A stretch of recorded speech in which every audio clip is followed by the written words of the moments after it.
Ladies and gentlemen, boys and girls, welcome to another edition of Custom House Maritime Matters. I'm Dr. George Bachant, your host. Our co-host is Susan Tamalevich, Director of the Custom House Maritime Museum. As you know, we are having these shows on Thursdays at 5 p.m. This will continue through the Christmas season, and we are almost 3 years into the shows on a weekly basis.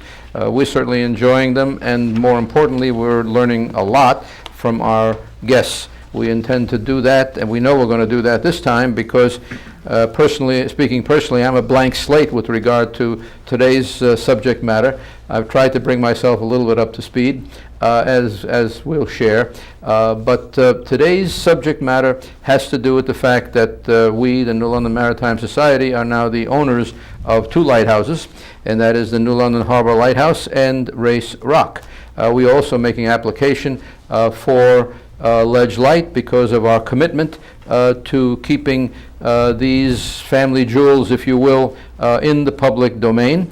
It seems that we have the cooperation of the federal government on that. We hope that continues with Ledge Light. I want to interrupt, Go ahead. George, because some of you know that last winter we led a campaign to try to also take on Little Gull Island. Little Gull had been given to a nonprofit, which was the East End Foundation, which kind of fell apart at some point, and a couple of lighthouses that they were intending to take on, sort of a cautionary tale for organizations, they weren't able to manage. The yesterday was National Lighthouse Day.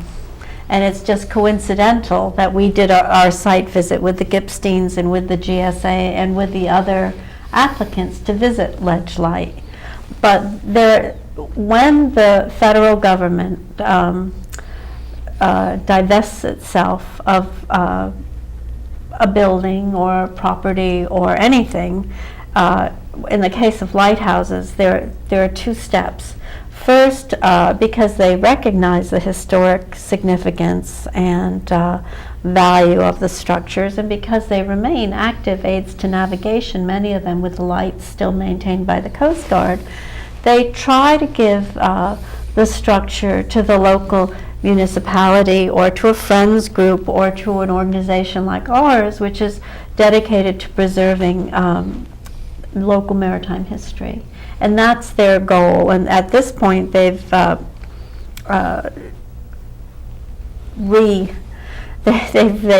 new owners for about 100 lighthouses, and 2/3 of them have gone to organizations such as the New London Maritime Society. But 1/3, when they couldn't find a viable nonprofit, and just because you apply doesn't mean you get it, because it's a very difficult application process. And in fact, this is what happened with with Saybrook Breakwater. They did not have a viable applicant, although I think about 3 nonprofits applied. So the federal government went to the next step, which was an auction. They didn't think there was a nonprofit who could handle the lighthouse. With Little Gull, it had been won by the East End Foundation, and then that foundation did not fulfill its obligations. So 2 lighthouses, which I believe they own, and I could be incorrect here, I think also Latimer Reef, were given back to the federal government, and then they were put up for auction to private entities. If you remember, we tried to change that, as if we're going to change, I don't know, it's worth a shot, right? Sure. we tried to change it and say, no, don't have the auction, we'll step in as a nonprofit. The government has a process it goes through, and it does not make exceptions even for us, nice as we are. And Little Gull, which everybody loves that lighthouse, and it's 1804. Oh, it's beautiful, and lots of history. It went to auction, and we went right in there and raised $165,000, like in days. From throughout the country and Canada. And we were in it for 10 minutes. We were in it for 10 minutes. We were the lead. And it went to 340, Something like that. $41,000, I think. And it's sold to a private person who says he's interested in preservation, but for all we know, he wants to have a bed and breakfast. He can do whatever he wants because he owns it now. As long as he maintains the integrity of the building and the light keeps shining, he can do whatever he wants, and we can never go and see it. I mean, it's lost for future generations pretty much. Although in this case, I think they may have found a very good private steward. But right now, there are two big auctions going on. At the time of the Little Go auction, that price was the highest ever paid for a lighthouse. Right now, Old Saybrook Breakwater, the lighthouse on every Keep Your Highways Clean sign and the license plates for Preserve Long Island Sound, that lighthouse on that lighthouse, which is now sort of a icon of preservation, is up for sale by the state. And we know one college is bidding and some very wealthy individuals who are local, and who knows what will happen to it. Do you know how far the bidding has gone so far? Yes, it's $295,000. It just got another bid, so it means that every time there's a new bid, the bidding stays open for another 24 hours. So it's about 22 hours now and counting. But I know that a couple of people are in it to win it. They really want that. Local people want to keep it local and preserved, and I know this college is very interested. But these are all private individuals now? No, one is a college, who you actually met yesterday. Okay. Oh, yes, okay. So at the same time, there have been a lot of articles about lighthouses, and I think we have had something to do with it because, honestly, have you seen this? The latest issue of Inc. magazine has amazing 8 pages of coverage with beautiful pictures by Vincent Scriano of the lighthouses. The 3 of them that most concern, the 3 beacons leading into the historic port of New London. New London Harbor Light with the stamp. There's some more New London Harbor Light. Race Rock, which is the one we took the ownership of 3 weeks ago. 3 weeks ago. And then Ledge Light, which is now run by the Ledge Light Foundation and is currently up for adoption. It is an orphan. We're trying to help. But because of a number of major features that have happened this year, including one in the Boston Globe, the Boston Graves Island Lighthouse is now close to $600,000 with the bidding, and it's just gone on for another day. I mean, just before I came here, another bid went in, and it's phenomenal. The lighthouses have a lot of power and a lot of fans, and I think people are recognizing what they mean to people. Well, as a matter of fact, as I've said numerous times, and the viewers will remember, we had a foreign visitor come, and he made a comment. He said, to Americans in this maritime nation, lighthouses are to Americans what castles and cathedrals are to Europe. And I think you hit it right on the head. And Yeah. I'm a little nerdy in my constant research. I'm always on the internet, and one of the searches I have are stories about lighthouses from around the world, and there is not a country from India to Indonesia that's not seeing lighthouses as an answer to tourism. Also very big in Great Britain, and I think that in New London, we're hoping that that's going to be, if we all do our part, and we're doing our part to make New London super fabulous, interesting, not just about dead history, but living history, not just about wars, but about protection and saving lives. And lighthouses represent hope and safety and trying to save lives. So you've made a number of points there. One of them is what you said correctly, is a cautionary tale. What happens if folks like ourselves, a nonprofit organization, don't succeed in achieving the end of keeping this in the public domain. That's what happens. The point needs to be made that folks like ourselves, that is the New London Maritime Society, are the point of the spear in this effort. The rest of the spear is you folks. Just as you have an opportunity and responsibility to protect and safeguard and preserve Yellowstone National Park, you have that responsibility to protect and preserve this. This does not happen, just automatically. This requires a great deal of money to maintain, and fast nickels are as good as slow dollars. So that any donations are welcome. We certainly need a great deal of money, and we're doing our part on your behalf to fulfill this goal on your behalf.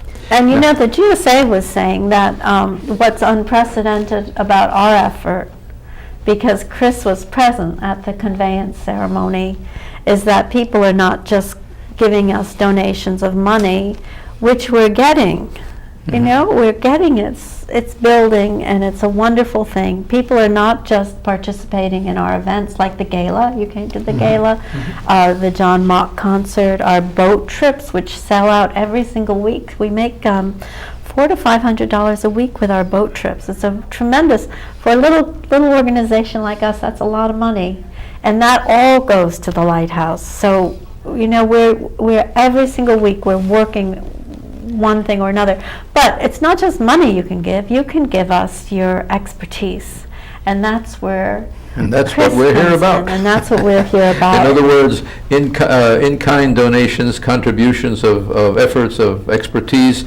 And to that end, I'd like to introduce Chris Bachant, the business agent for the Carpenters Union Local 24. Local 24. That's correct. Welcome. Thank you. Righto. It's a pleasure. Now, Chris, our procedure here on behalf of our viewers is to ask our guest to introduce himself in terms of education, training, background, experience, and what got you here. And we're all interested in that. So why don't you give us a little background? A little background, as you said, my name is Chris Bachant. I am the business agent for Carpenters Local 24 in New London. We are the largest Carpenters Local, one of three in Connecticut. My history, I started remodeling when I was 15 years old. I'm originally from Massachusetts. I came to Connecticut after a stint at Norwich University in Vermont, where I went to college. When I came down, I actually got into the building industry, took a turn for the worse back then. So I ended up turning to the union in 1987, and I got involved as a union member in 1987 and have been there ever since. The training is absolutely second to none with the apprenticeship programs and journeyman upgrades. There is absolutely nothing to do in the trade that we don't teach. And that led me, as I became business agent, my secretary came across an article that Sue The had. day it came out, the Oh, day okay. after our The day- announcement, it's just like boom, boom. My secretary, she actually sent me an email, and it really caught my interest. It was about the lighthouse, and you're trying to raise money to repair it, and so I reached out to Sue, because I think that, one, I'm a very large history buff, and I think that the history from the city of New London is very much interwoven into the fabric of the building of our country.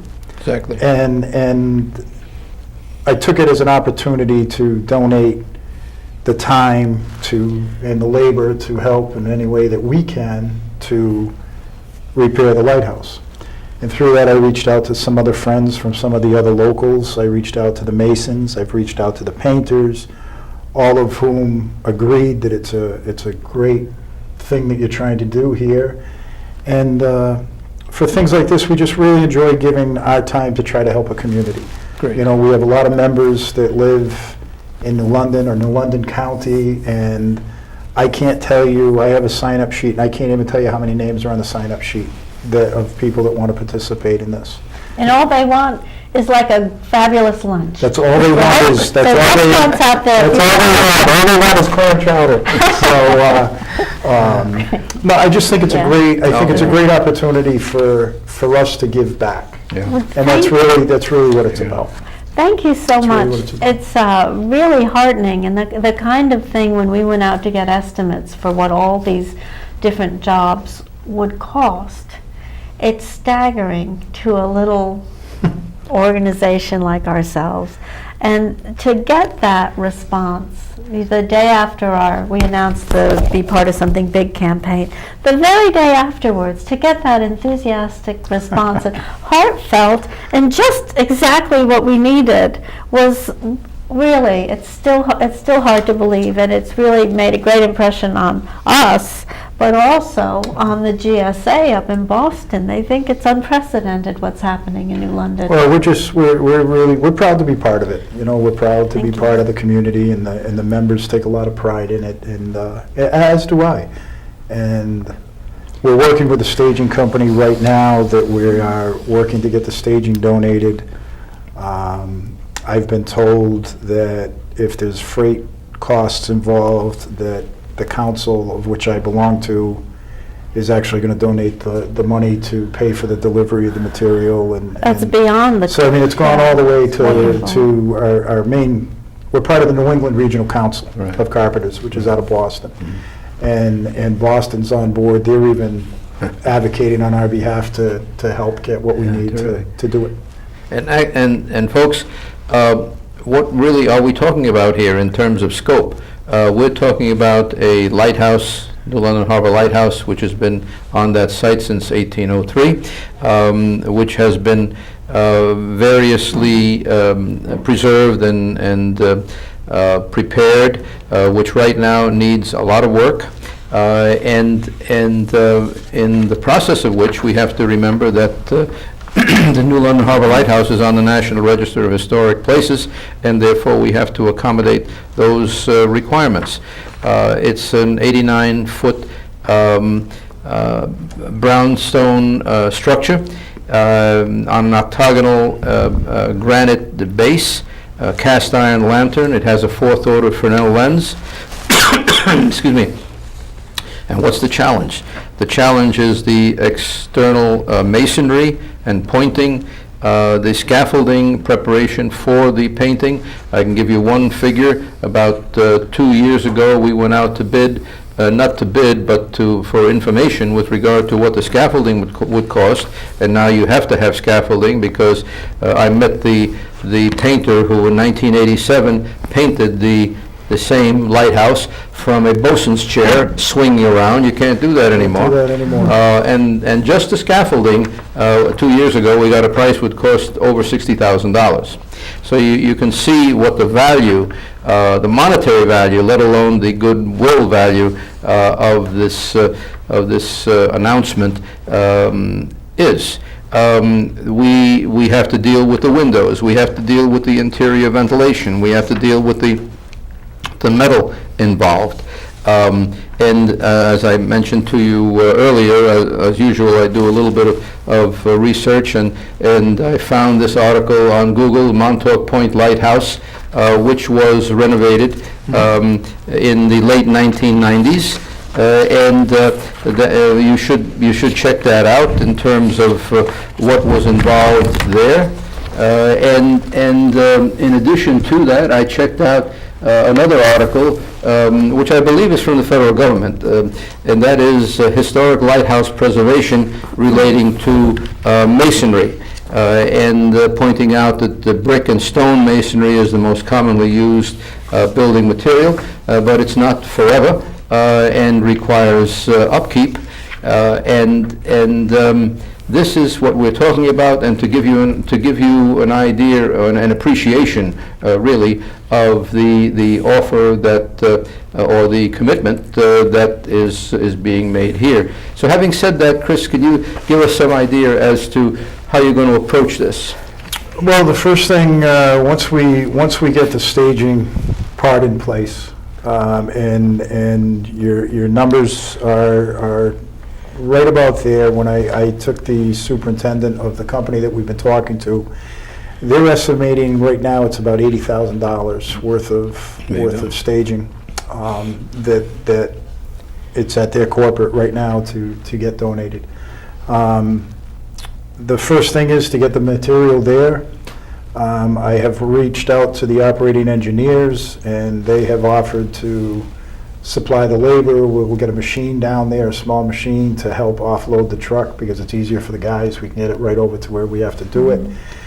And then basically it's we have to build a base using, we call them aluminum picks. They basically picture a relatively wide, 21-inch wide aluminum. It's almost like a ladder with a walkway on it, basically is what it is. And we'll have to build a platform around the whole lighthouse in order to support, because it's all on rock. It's very uneven, it's all over. Yeah. So we have to create a platform, a safe platform from there, and then it's just a matter of erecting a staging that at the same time being octagonal. The base of the lighthouse, it tapers as it goes up. So the staging is going to have to reflect that, because we have to be able to make sure that the people working on the staging can reach what they're trying to work on. Right. So it adds some challenges. The beauty of it is it's something that the guys that are going to be working on it, they do that day in and day out. Yeah. I mean, that's what we do. The gentleman that I went down with from Brand Scaffolding, he's actually done staging on lighthouses before. I wish I could tell you what ones, but I don't know. So he was already going through in his mind exactly what he figured would have to be done to do it. And he's actually going to be down there physically doing the work, as I am too. I'm actually kind of looking forward to it. Right. And you know, I'll tell you, it couldn't be more beautiful down there. I was there yesterday. It's just the most that's why beautiful we're site. kind of hoping to be able to do it in the fall, because Yeah. what a great time to be down there. right. Sure. And you will be working, unless they will have finished by that time, you will be working at with our mason, who's doing granite work down there right now, and we'll actually help, we'll assist in the part of the base that you need. There's one other thing that I think we should work on here, and it would be great to document the entire effort from the ground up, from the first day, with a movie, if you will. That would be great. And I think we've got to talk about that.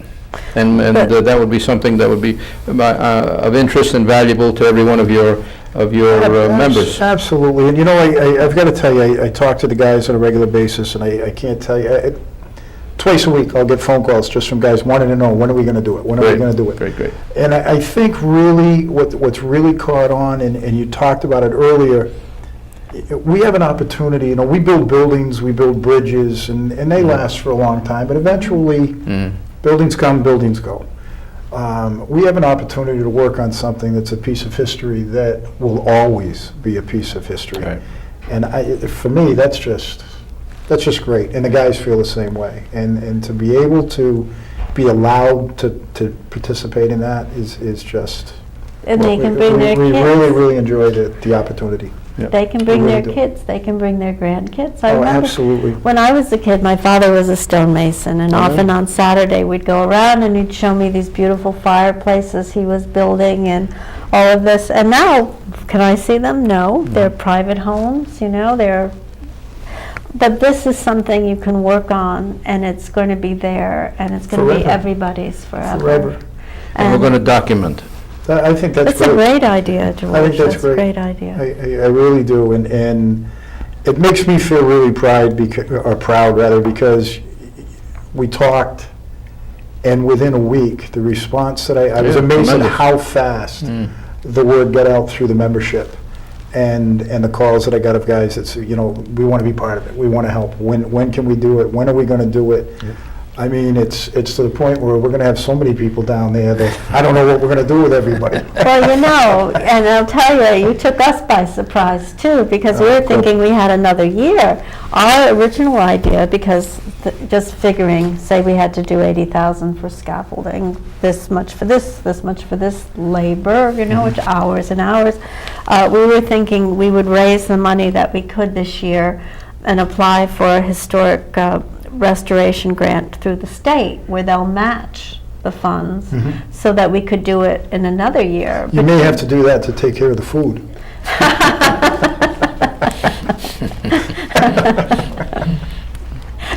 No, it's great. I mean, the labor, you can rest assured, the labor is taken care of. It's all, And the time Just frame maybe is this that's fall. we're trying to, everything is contingent upon Yeah. getting the staging Yeah. donated and coordinated so that we can get it there in time. Otherwise, we're gonna have to wait So until that's okay. the spring. That's But up to you. we're really trying we're trying very hard to try to get it for this fall. And No. we're trying to keep up with you. And one way we're doing that is on Monday, I had out a structural engineer, and the lighthouse, looks like it just needs to be painted from the outside. Actually, there are cracks, particularly up at the top. I don't know if you noticed. 'Cause I you know there's came one up. on one side where it appears like some settling or whatever, something I And- saw. And there's, particularly up at the top where the lantern sits on the Sits on, masonry yeah. structure, there are all these cracks. And it's very, you look at it and you say, what is going on here? And the great thing is that it's like 210 years old. The cracking that's going to be done has probably been done, and it's because of the mismatch between the steel sort of flanges that come down between the sides of the lighthouse to sort of anchor the lantern on the top. But as they rapidly expand and contract, they've been trying to push out the bricks. And there have been cracks in there, but it seems like at this point, because the damage has been done, we can go from the inside and maybe drill out a space between those and repoint the bricks and get that so that it's stable again. And the other big concern are the windows, which again are steel frames Sure. inside the masonry. That's the biggest decision we have to make. And Mita up in Boston just sent me the name of a company that's worked and donated windows to a couple of lighthouses in Maine. And perhaps we could get them, and then while the scaffolding's up, take the windows You up. have to get put the them new in there. ones We're donated all the time, so they jump on the bandwagon. Well, it would be great, and you're setting a really good example, a high bar for other people to meet.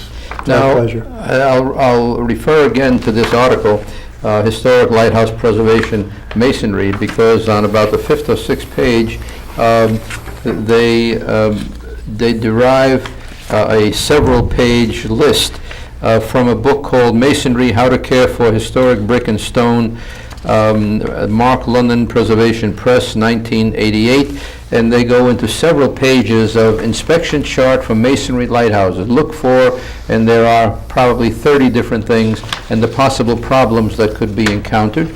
And this has to do with environment, terrain, trees and vegetation, lighthouse external walls, windows and doors. Anything that can possibly go wrong often does and needs to be repaired. And this now, again, we'll reiterate, is our responsibility, and therefore it's your responsibility. So that is a message that we'll be reminding you folks of. Now, so far as material and paint, for example,